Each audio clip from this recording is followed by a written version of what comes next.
Komponen cadangan pertahanan negara secara sukarela dilatih dan ditempa untuk menjadi prajurit-prajurit yang kuat, tangguh, dan berwibawa.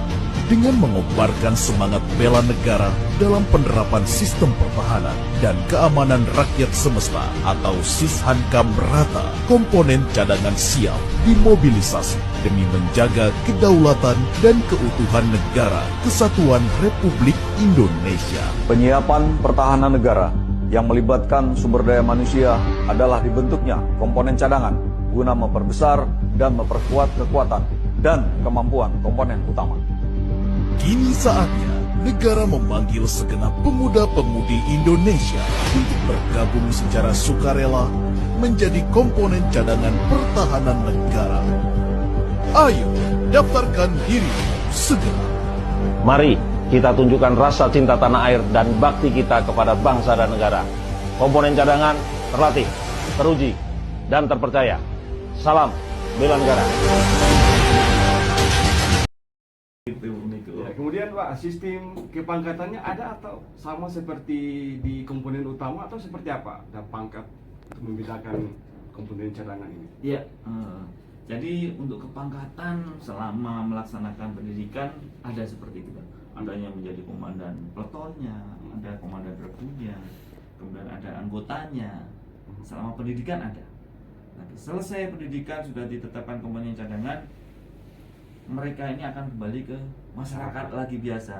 Jadi kepangkatannya hilang semuanya. Seperti yang pegawai PNS ya berarti ke PNS, yang ke pegawai swasta kembali ke pegawai swasta, yang anak mahasiswa menjadi mahasiswa kembali. Jadi tidak ada kepangkatan. Ya. Jadi seperti itu. Ya. Ya. Kemudian ada masyarakat bertanya-tanya bahwa kenapa harus komponen cadangan ini dibentuk? Ya. Kenapa tidak memperkuat sistem alutsista kita atau SDM komponen utama ini seperti apa? Ya. Nah, mungkin Pak Ya. Hoiril silakan. Kenapa komponen cadangan ini dibentuk dan tidak mengutamakan alutsista? Yang pertama yaitu itu tadi Pak, semua warga negara kan berhak statusnya untuk membela negara. Jadi kita semua itu wajib dan berhak untuk membela negara. Jadi kenapa? Karena kalau di wilayah kita ini khususnya wilayah Fak-Fak ya, ini khususnya kalau kita lebih untuk mengutamakan yang senjata-senjatanya, otomatis medan di sini juga kurang memungkinkan, ya kan? Itu. Terus setelah itu kalau seumpama ditambah lagi satuan seperti satuan kayak kami ini, satuan Arhanut, satuan kavaleri, mungkin ya karena senjata kita juga besar dan manuvernya juga istilahnya manuvernya harus benar-benar jalannya besar. Kalau dikasih ke kita mungkin ya bisa berbahaya, lebih membahayakan toh. Nah, itu. Nah, setelah itu untuk dibentuknya komponen cadangan ini ya mereka ini kan sewaktu-waktu bisa kita manfaatkan. Istilahnya ya kalau dalam keadaan sampaikan tadi oleh Bapak Dandim, kalau memang ada kegiatan yang istilahnya kita membutuhkan mereka ya bisa kita pakai mereka, dan mereka pun sama dipersenjatai juga sama seperti kita. Mereka ada senjata, bahkan senjatanya pun lebih bagus daripada kita gitu. Jadi bisa dibutuhkan pada operasi perang maupun operasi selain perang. Nah, betul. Atau seperti apa Pak? Pak Dandim. Ya, betul. Oke. Jadi sampaikan sama rekan kami tadi kasih ter bahwa betul memang kenapa dibentuknya komponen cadangan tidak memperkuat. Alutsista tetap diperkuat, Bung Niko. Alutsista kita tetap diperkuat dengan ditambahkan perkuatan daripada sumber daya manusia. Sumber daya manusia ini melalui apa? Ya melalui itu pemberdayaan sumber daya negara melalui pembentukan komponen cadangan. Manusianya diperbanyak juga. Jadi tidak hanya alutsistanya diperbarui, tapi juga manusia diperbanyak. Nah, berkaitan dengan tadi yang disampaikan bahwa ini merupakan terobosan lah, kalau kita sampaikan terobosan dari pemerintah yang sudah bertahun-tahun, karena aturannya juga akhirnya keluar kemarin 2019 kan, yang undang-undangnya nomor 23 ini tentang PSDN untuk pertahanan negara dan aturan turunannya ke bawah itu ada. Nah, memang kita pemerintah menyiapkan hal ini, menyiapkan apa? Menyiapkan bahwa apabila kita emergency, apabila kita dalam keadaan darurat, nah itu baru kita gunakan. Bagaimana Pak kalau tidak perang? Apakah nggak ada kerjaan? Nanti apabila ada ini akan berkelanjutan, bukan hanya selesai pendidikan 3 bulan selesai, tidak, nanti akan berkelanjutan. Nanti negara akan mengalokasikan anggaran lagi untuk mereka, akan ada semacam penyegaran ya, penyegaran untuk latihan lagi. Latihannya nanti bareng-bareng dengan kita, karena dia sudah punya dasar militer selama 3 bulan. Nah, nanti akan bisa. Di samping itu apakah bisa digunakan untuk selain perang? Bisa. Nanti membantu kita kemanusiaan, seperti ada bencana dan lain-lain, itu bisa kita panggil, kita rekrut. Kan nanti datanya ada di kami, di Kodim ada datanya. Contohnya, Puniko alamatnya ini, nomor handphonenya ini. Nah, nanti kita bisa hubungi via telepon, tidak bisa berarti didatangi via alamat. Kurang lebih seperti itu. Ya. Puniko ya. Ya, sudah bergabung di WA, dan saya kembali menyampaikan kepada pendengar yang ingin memberikan masukan, pertanyaan maupun tanggapan terkait topik kita di 0811 495 9490 terkait topik kita di pagi hari ini, yaitu rekrutmen komponen cadangan tahun anggaran 2023. Dan yang sudah bergabung, halo, selamat pagi, dialog interaktif RRI Pakpak. Topik kita, selamat pagi. Ya. Ya, Siapa ini Pak? Ya. Selamat pagi Bapak.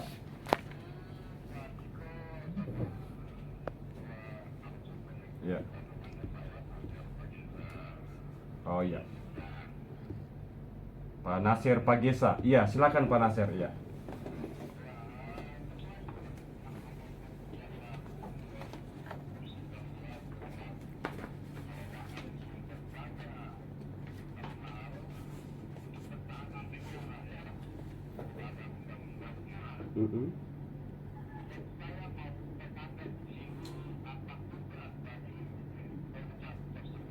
Iya.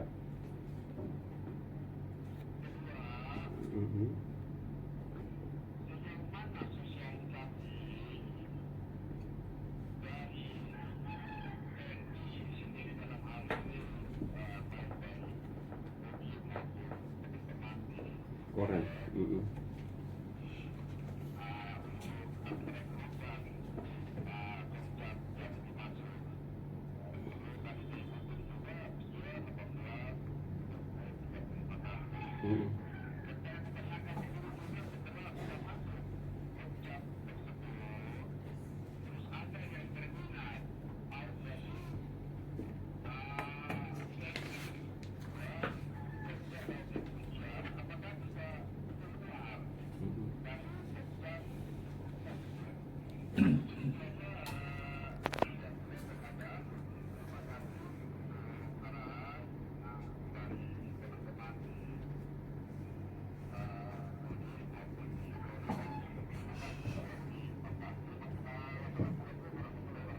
Waalaikumsalam. Terima kasih Pak Nasir di seberang. Langsung saya Pak Dandi.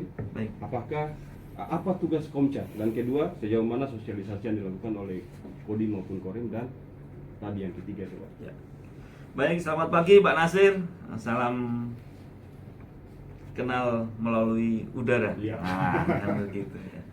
Kayaknya saya nggak asing dengan Pak Nasir ini. Nah, jadi begini Pak Nasir, untuk komponen cadangan ini dibentuk oleh pemerintah bahwa nanti mereka yang sudah lulus dan dinyatakan sebagai anggota Komcat nanti memiliki tugas yang hampir sama dengan TNI, komponen utama. Nah, tugas yang utamanya adalah mempertahankan kedaulatan negara kesatuan Republik Indonesia. Yang kedua adalah membantu kita, khususnya komponen utama TNI, dalam hal baik melalui operasi perang maupun selain perang. Tadi sudah saya sampaikan, apabila negara kita dalam keadaan chaos perang, nah, itu akan mereka membantu kita dalam melaksanakan pertahanan negara. Mereka nanti akan dididik, Pak Nasir, ke Rindam. Mereka akan diajari militer secara dasar, bagaimana menembak, bagaimana taktik berperang. Apabila nanti dia sudah di masyarakat, nanti akan kembali ke masyarakat seperti biasa. Namun mereka sudah dibekali ilmu militer, dan apabila terjadi sesuatu hal kepada negara kita, mereka yang komponen cadangan ini sudah tahu akan berbuat apa, di mana nanti induk pasukannya. Mereka sudah akan tahu. Itu nanti akan diajari oleh rekan-rekan kita sebagai pelatih yang ada di Rindam 18 Kasuari. Kemudian yang kedua, bahwa untuk sosialisasi ini kita sudah mulai dari hari kemarin, hari Senin, kita sudah mulai sosialisasi. Yang pertama kemarin sudah kita laksanakan melalui pemerintahan daerah, Pemda di Kabupaten Fakfak. Untuk ASN sudah kita sosialisasikan. Nah, kemudian kemarin juga kita juga sama-sama dengan beberapa rekan-rekan dari pemuda, dari organisasi-organisasi, kemudian dari pemerintah daerah, kita melaksanakan Zoom meeting dengan Kementerian Pertahanan. Nah, nanti kemarin sudah kita laksanakan. Hari ini, syukur alhamdulillah diberi kesempatan oleh RRI, ini saya sampaikan kepada masyarakat Kayak umum untuk sosialisasi penerimaan komponen cadangan ini. Di lain itu juga nanti akan saya sampaikan kepada babinsa saya yang ada di kampung-kampung untuk menyampaikan kepada saudara-saudara kita yang mungkin belum mendengar tentang komponen cadangan ini, biar mereka paham dan tahu. Kemudian yang ketiga ini, bagaimana Pak nanti kalau kita pengen jadi, itu malah lebih bagus, Bung Niko. Sudah menjadi komponen cadangan dengan umur yang dibatasi tadi 18 sampai 35 tahun. Harapan saya ada adik-adik kita yang umur 18 sampai dengan 20 kah atau 21 itu yang ikut komponen cadangan ini. Kenapa? Nanti setelah menjadi komponen cadangan, mungkin tahun depan mau mendaftar menjadi Polri, mau mendaftar menjadi TNI, bisa dan boleh. Secara garis besar dia sudah punya bekal, ada dasarnya, sudah dilatih. Nah, mungkin lebih bagus lagi. Nah, otomatis apabila nanti mendaftar jadi Polri, menjadi TNI, itu untuk statusnya sebagai komponen cadangan akan diberhentikan. Nah, nanti akan ada semacam SK-nya lah, surat resminya untuk pemberhentian menjadi komponen cadangan, untuk selanjutnya menjadi komponen utama TNI ataupun Polri. Nah, jadi seperti itu, Bu Niko. Terima kasih Pak Nasir tadi udah menanyakan ke kami. Nah, ini akan kita jelaskan. Mudah-mudahan penjelasan saya dapat diterima. Terima kasih Pak Nasir yang ada di seberang ya. Kemudian ada pertanyaan, bagaimana sistem pengawasan Komcat setelah selesai melakukan latihan dan ditetapkan agar tidak melakukan hal-hal negatif, katakan saja melakukan kegiatan premanisme, karena yang bersangkutan sudah saya sudah Iya. bagaimana untuk Kalau kata orang Sunda udah paling jago. Ya Pak Dharma gitu ya. Pak Dharma kebetulan orang Sunda ini pasti saya kan gitu. Jadi begini, Bu Niko, memang ada sedikit di masyarakat. Oh, nanti kalau saya udah Komcat, saya tentara ini. Mohon maaf, dibedakan untuk komponen utama dengan komponen cadangan dibedakan.